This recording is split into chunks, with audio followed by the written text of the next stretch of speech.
就是越漂亮的女人越会骗人，这句话用在你身上。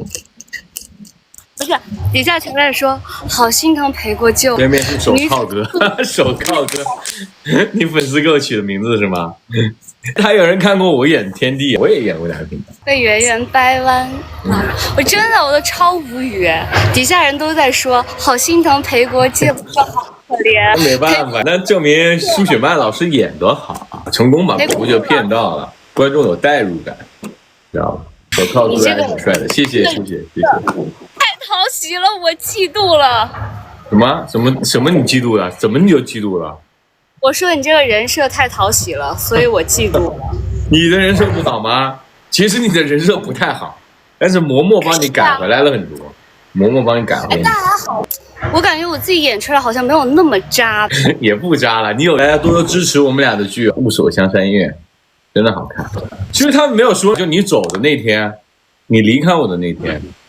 咱俩结完婚之后，你第二天不是走吗？是他转身走，我在这里给他打招呼，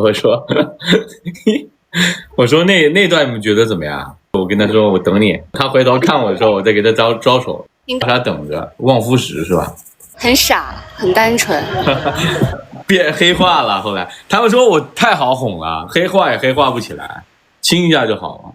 这个土舅爷抓萤火虫。而且我看最后一集评论的时候，黄新饶老师他的人设大家都在评论超好，我觉得嬷嬷还是有点厉害了。对啊，他这个人设给他改的也特别的完美。他们都说黄新饶那个角色是男主人设。默默，我倒没看那个，我是看了一下，因为他一开始说的那一段他的内心独白，其实我们在现场那个信可能没有什么感觉，把他的那些片段的全部加在他的内心独白那段，我就觉得这个人真的一下升华了。我当时演戏的时候我就觉得奇怪，为什么每一次跟黄新饶演戏，我就是大家说完台词，他中间就要空一大拍。他在起词儿，我当时心想，这个节奏不就断了吗？原来是为了给他后期 OS 做那个空间，你知道吗？这是喵喵酱，喵喵酱来了，你知道吗？那天我发了个朋友圈，你知道吗？你可能没看，我发了个朋友圈，发了咱俩那个第一次亲的那个戏的朋友圈，他马上就评论，你再亲我老婆。黄老师这次也赚了一波好人设，之前都是演渣男，现在也是演。我这个是属于我从来都没演过坏人，下一秒被抓到警车去了。咱们这部剧正儿八经来说没什么坏人，对，没有坏人。你看我爸我妈也不是坏人，他们也是好人。虽然有那个传统意义上的坏人，就是我的那个什么，我家里的那个什么大婶子，对，二婶嘛，对的，争家产。但是你这个人设到最后一集，我看评论的时候全在夸你。咱们为了演这个戏多用心，我靠！那水里面那么冷的瀑布水，我们俩大晚上直接说下就下，光着身子就下，巨冷。而且说实话，你们是不是就是湿完之后再吹干再来？当时徐志摩倒挺心疼我们，拍的挺快的，但是因为是特别冷，他那个昼夜温差特别大。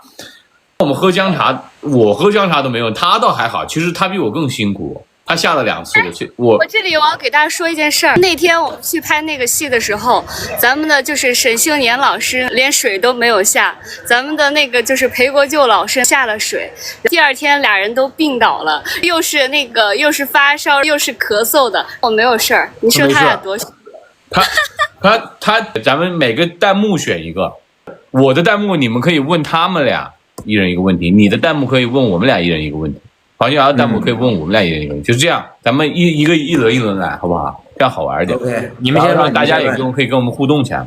当然，喜欢我的可以给我点点关注，左上角给我点点关注，顺便给对面2位老师点点举报。对面的粉丝也可以给我点点关注，左上角点点我的小加号，大家都互相点点关注啊！我看看问题是什么，有没有问题的？肆无忌惮的不可以。5年前苏月莹把信给裴府，那会儿沈将军是不是就知道了？什么？问你呢，黄金长。 5年前把那个东西给裴府，苏月莹把信给裴府，沈将军偷我信。对你发现了。我是不是就知道你们俩就是有联系？是的。啊，徐志嬷来了。嬷说年年的年是沈修年的年。对，西运跟西年嘛。为什么 ？Why？ 我为什么要笑？我想想知不知道那会儿？那我算什么？我印象中已经知道了，因为我会大发雷霆，因为我觉得是你在为了你的外面的那个爱人，把我们的这个就是自己的这个姓沈的这个家置之于危险之中，所以我大发雷霆。好，下一个问题回答完了，我这里还有一个问题可以问我们的小雪，我们的阿莹。裴国就是真爱，沈将军是意外吗？好，这个问题问得好。这个事情怎么说？前期都不爱，没有，到后边那个啥的，互相治愈。因为说实话，刚开始苏月莹这个角色，她其实是，因为她从小她在柳家也不受爱啊，然后那些，所以她对爱其实没有什么太大的想法，只是后来因为裴国舅的温暖，一点一点的把他的心打开了，所以他才开始爱上他的。对，以前他因为沈修年也对他那样子，所以他没有对任何人，他只想过上好的生活，他眼里只有好生活和就这些。后来是才有了爱情的。我私人问一个问题，不行，我问的是心理的问题，怎么不行啊？我问心理的问题，我私人问一个问题，可以吧？那阿莹是从哪一刻爱上裴国舅的？就从你表演的感受说没关系。我再想一想，我再思考一下。烤火，嬷说烤火那一段。烤火就是把你的衣服拿起来去烤火那场戏是吧？我还以为是你要我受伤之后你要走。烤火是第多少集？烤火大概是20多集，接近30集那个状态。明白。烤火哪里打动你？就因为它足够众人。我去找你，我故意就是掉到水里，抱着衣服回来，你帮我烤衣服那一段。嬷，你为什么会觉得是这一段？就徐志摩说是吧？为什么徐志摩不来我直播间？他还问我沈修年是沈修年的年，我是真的绝了。沈修年，那年是谁的孩子？不是我女儿吧？都是你的孩子。其实我在想一个问题，当时他剧本不是写的是龙凤胎吗？结果我看到他俩的时候，一看他俩就不是龙凤胎，一个那么大，一个那么小。感情不是女孩长得快，是你跟他生的是吧？那我活不下去了。这个不可能，他们是龙凤胎嘛？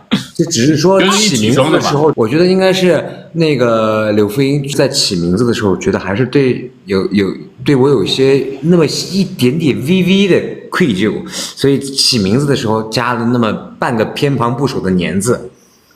但是我跟小女孩对的第一场戏，我说你爹是沈修年吗？她说她不认识沈修年是谁，是为什么？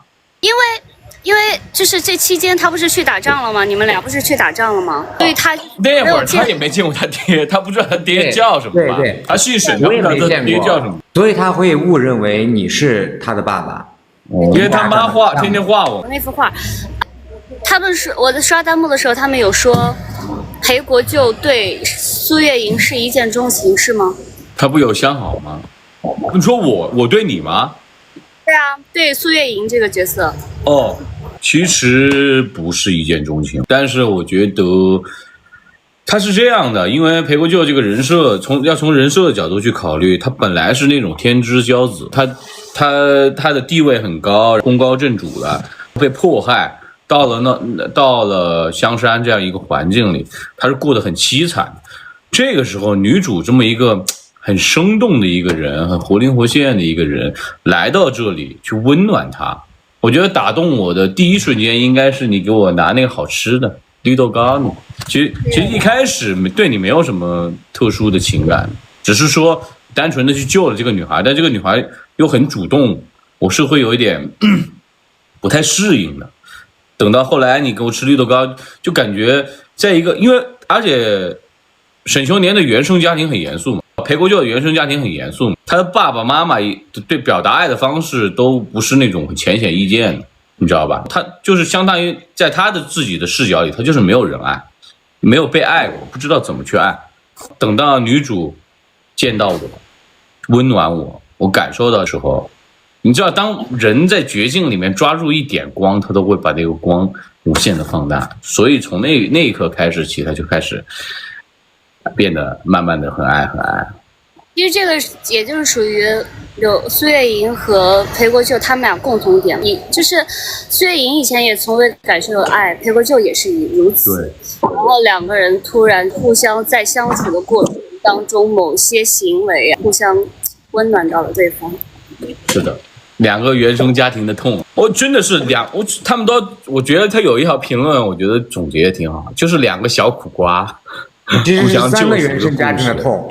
对啊，两个人都年的原生家庭也贼不好。对啊，其实你看裴国舅第8集的时候，他展现了自己的武力值。他如果想逃脱香山，想自己一个人过逍遥的生活，很容易的，但他已经没有生的希望跟欲望了。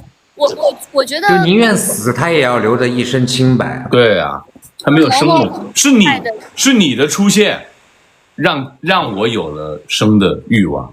有了爱下去或者作为人的一些欲望，我想。我觉得我们